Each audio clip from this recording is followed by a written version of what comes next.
Good morning, everybody. Charlie here with Red Summit RF. Today we're out on another adventure for Summits on the Air. My wife Sandy is with me. She's getting ready here over by the truck. She'll wave here in just a minute, I think. Or maybe not. Hey. There she goes. Today we are at the base of SP Crater, Sierra Papa Crater, and we will be getting to the top of this thing and doing some ham radio. I have a new radio that I'm going to be trying out, plus a SWR meter that I'll be talking about a little bit. So we'll be talking about that on the way up, and should be a good adventure today. This is just north of Flagstaff, Arizona, and it is quite cold today. I think it's probably in the 30s right now, and so but the sun is out, so I think we'll be good as we get going and start hiking up the hill. We'll warm up a little bit. So along the way we will talk to you a little bit about this adventure, and when we get on top we'll operate some ham radio and call it good. We'll catch you in a bit. All right, we're off. Here's where we're going, right there at the top of that thing. It looks way steep. I'm sure you can't make out how steep it is, but it is really steep. So we're on state trust land, which is owned by the state of Arizona. I think that they must lease it to the Babbitt Ranch or something like that, because the Babbitt Ranch has control of this property. We have to get a permit for state trust land and for permission from the Babbitt Ranch to activate up in here. Looks like we got some tumbleweed in the trail here, don't we? So we'll get up here to this saddle and then we'll start heading up.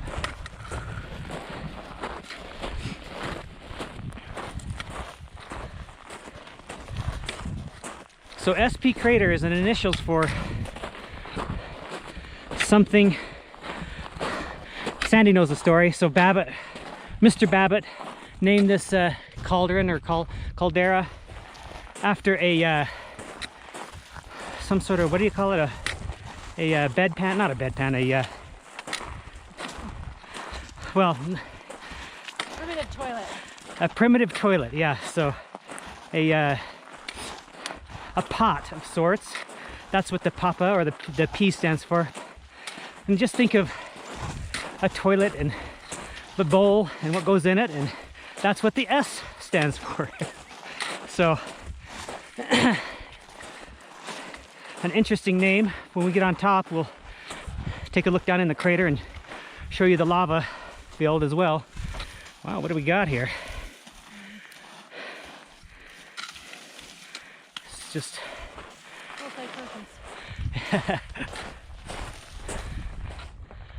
so we have 8 summits that are eligible for Summits on the Air. They're all 8-point summits in this area.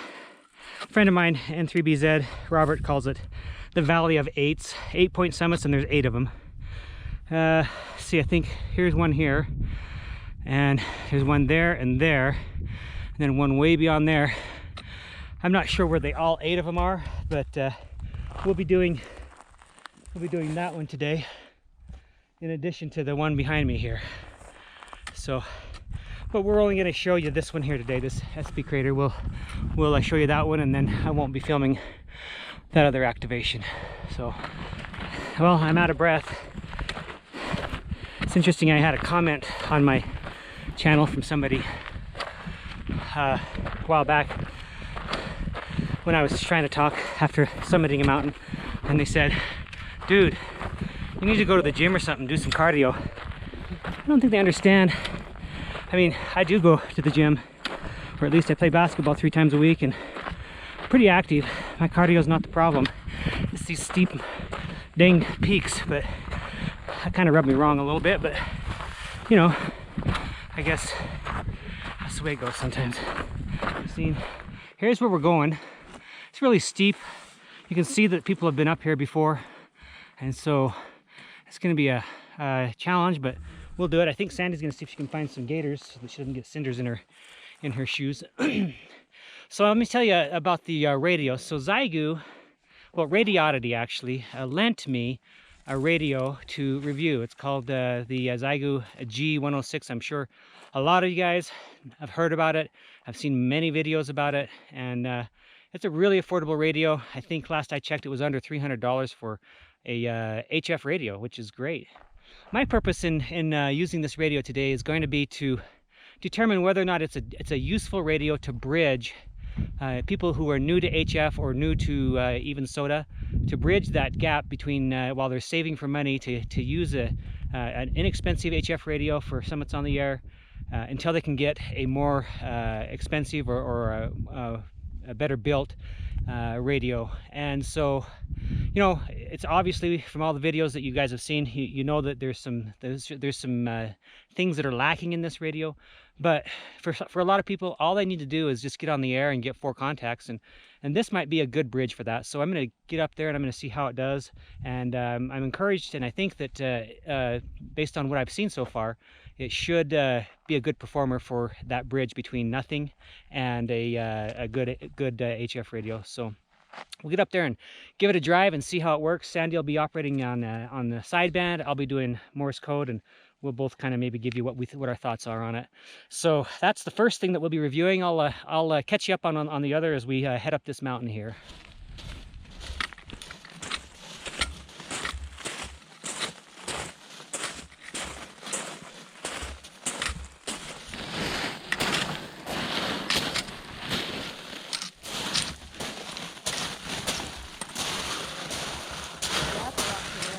That's the thing with these cinder cones. They 2 steps forward, 1 back. I'm saying if we can go up and around, we have to go around anyway, so we're not going straight up. Yeah, where there's more vegetation might be better. But it is steep. Yeah. Alright, it's steep and slippery. Alright, let's try for some more.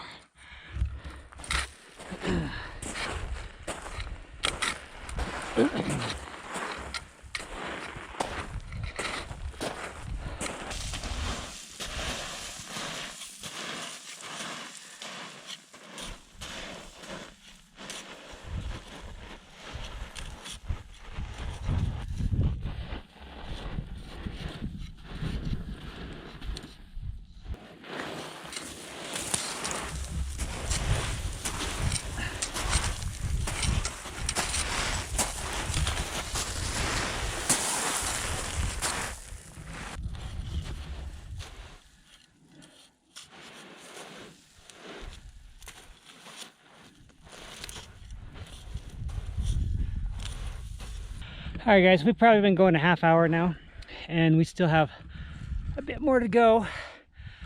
Like I said, several steps forward, and then you scooch on back, and so it's a lot of work. You can see down now how far we've come versus how far we have to go. We're probably, I don't know, 3/4 of the way. That may be optimistic, but maybe 3/4 of the way up. A lot of work too.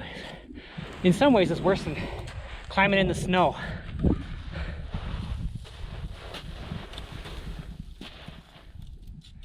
right.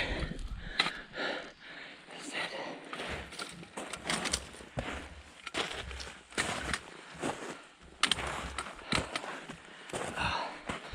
Let me get up on top here.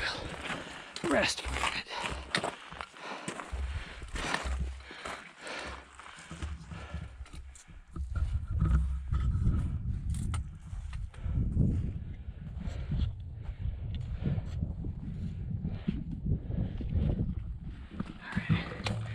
Gotta get over this. And we could set up right here on this side of the circle. It goes, you know, it goes all the way around. We could set up all the way around anywhere along here because it's all within the activation zone. But I think we're gonna go all the way around. Right, Sandy, or you just change your mind? I don't know. Let me see. Sandy's thinking about it, whether she wants to go to the high point or not. But I think I want to go to the high point, so we'll head over there and set up over there, and we'll be able to see this big, we can't see it really from here, but there's this huge lava flow over there, so we'll check that out. But let's head this way a bit first.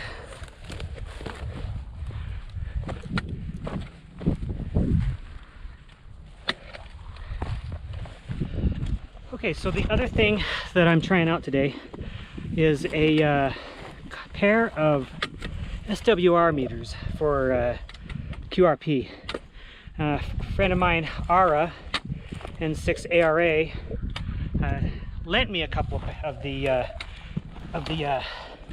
SWR meters that I'm going to try out on this G106. And the thing is, the G106 doesn't have an SWR meter, so this is a problem with it. That, you know, if you don't have a tuner and you wanted to just do a resonant antenna, and then if by chance something happened to that resonant antenna, you wouldn't know, and you might actually damage the radio. But with these SWR meters, you'll be able to see roughly whether or not you have a good one-to-one match. So I'll show you those. You can find them on Ara's website at ara.com. Sorry, at n6ara.com, and he's selling them for a pretty good price. I think they're a 3D printed project that he borrowed from somebody else, but at any rate, these I've already used one at home just to kind of test it out. Works great, but I'll show you when we get up there and get the radio hooked up. Ooh.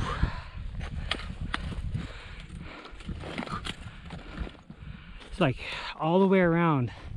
It's like caved in, and it's just no way you can get out of there. No way. I can see the bottom down in there with those boulders, but I don't dare get any closer.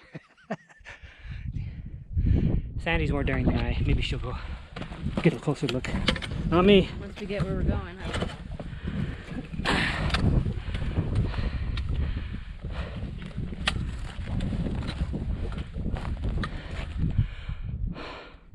That out that way is a lava flow, huh, Sandy?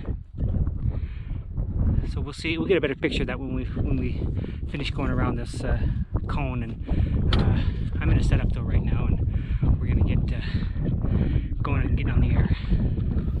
All right. So here are the SWR meters that, like I said, that I'm borrowing from Ara.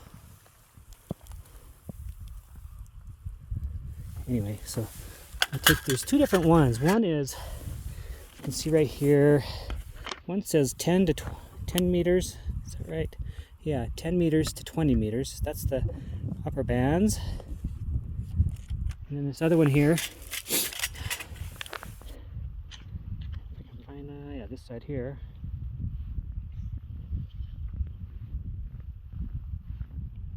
Yeah, that's 20 to 30. Or 20 to 80, yeah, 20 to 80 meters. Come on, focus. There we go. See, it's 20 to 80.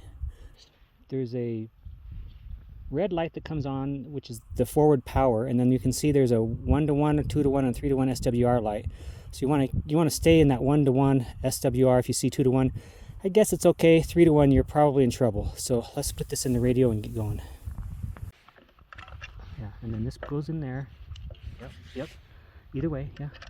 So you gotta grab it right here.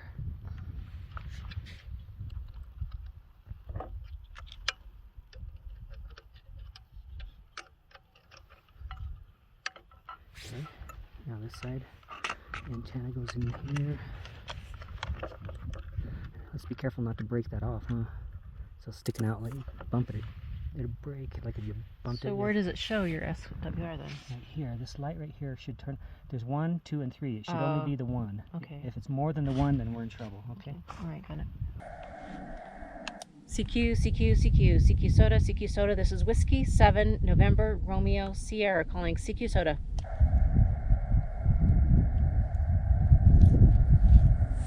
Alpha Bravo 6 Delta. Alpha Bravo 6 Delta, you're 5959. Roger the 559, you're about a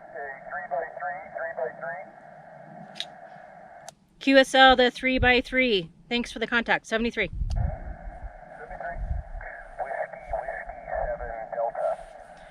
Whiskey 7 Delta. Whiskey 7 Delta, you are 5959.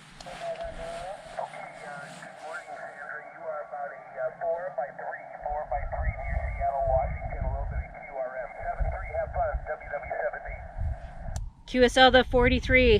Thanks for the contact. 73. 73.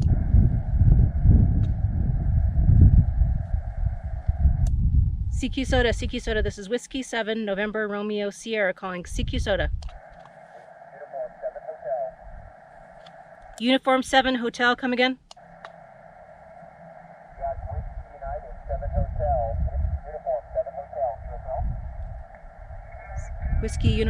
Whiskey Uniform 7 Hotel, you're 57, 57. Okay, got the 57, thanks. You're about 4 by 3, 4 by 3. You gotta watch it, a little bit of QRM and a little bit of QSC. Have fun.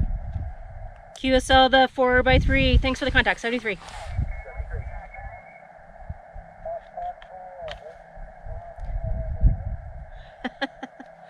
Foxtrot 4, Whiskey Bravo, November, you are about a 44, 44.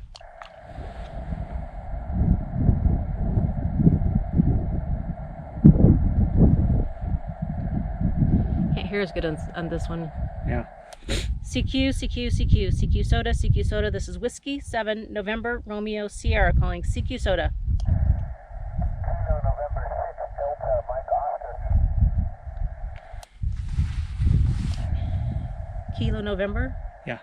Kilo November 6, Delta, Mike Oscar, you are 55, 55. Okay, QSL, you're about a 5 and 5 heavy QSB in Southern California. Roger the 55, thanks for the contact, 73. 73.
that's going to be a wrap on this summit.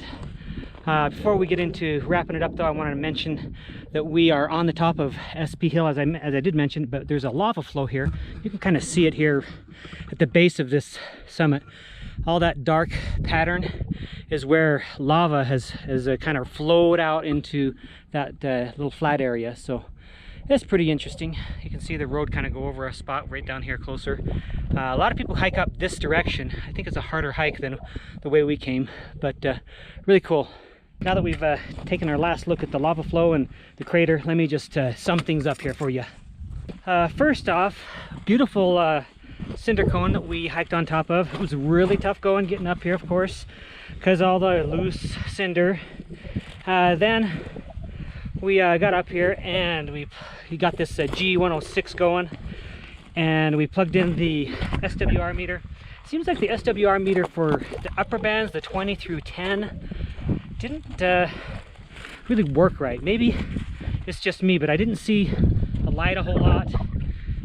But then, like when I did the lower band, you know, when I was on 40 meters, for example, that light really really showed well, and I could tell what the SWR was. So I don't know, maybe that's just kind of the way the radio is operating, but it might be a defective meter. I'm not quite sure. I'll have to go home and I'll test it at home and find out for sure. But at any rate, they did work, and they're really nice and convenient to have, those meters. Just plug it in line with the between the radio and the antenna, and that little light shows you what you got. As far as the radio goes, well, first of all, Sandy says she didn't really care much for it, and I think it's partly because, like other people have reported, the volume isn't really that great for the first thing. And the second thing is, when you do get a lot of people piling up, then it does just kind of overload the front end or the speaker, and you just can't you can't pick anything out. So there's that. But people can deal with that if they're using this radio as a bridge for a while to get to a nicer radio. It's something that people can just kind of tolerate, I think, for the money. She also said she just didn't like it. She felt like everybody was giving her signal reports of 5.3, 5.2, maybe 1.54. So maybe the radio wasn't putting out a whole lot of wattage. Not sure on that one, but I think it might be the band conditions, or it might be the radio, something up with the radio. But we're going to find out here on this next summit. We're going to use the other radio, my FT817, and that will give us not an empirical data or anything like that, but it'll give us a subjective feel for how this radio performs versus that one in these band conditions. We'll be able to tell whether or not it's more the radio kind of not being the greatest, or whether it's just the band conditions, and it might be a mix of both. We'll see. We'll get that 817 up and running on the next summit and let you know. But other than that, great time. I had quite a few contacts. It's obviously, especially if you know Morse code, there is no way you're going to have a problem activating a summit and getting your points with this radio, the G106. I do think you will have problem with some of the summits that you might want to get on that are close to commercial radio towers. Of course, that'll interfere with your radio a little bit, but most summits won't be like that, especially here out west anyway. And so it's probably is a good radio for you. The G107, I'd recommend it as a radio, a bridge radio, you know, a radio that you can use, you know, spend $250, $300 on it to get you to your while you're saving for your better radio. Now this is in relation to sideband though. If you're a sideband guy and you can only operate sideband, then this is the radio for you to bridge. If you know Morse code, I wouldn't recommend this radio at all, because there are other radios, there are Morse code only radios in that price range that are much better than this radio. And so I'd take a look at some of those instead. So anyway, go ahead and check out ARA's website, N6ARA, for those SWR meters. I think they're a great asset for people to have out in the field in case you got a radio that doesn't have a meter. And he does good work. He's a really smart guy, and he lent those to me. I appreciate him doing that. I'll be sending them back here at some point. And then thanks to Radioddity for lending me the G106. So that's gonna do it, guys. We will catch you on the next summit, And that would be another day. Thanks for supporting the channel, and I'll say 73, bye-bye.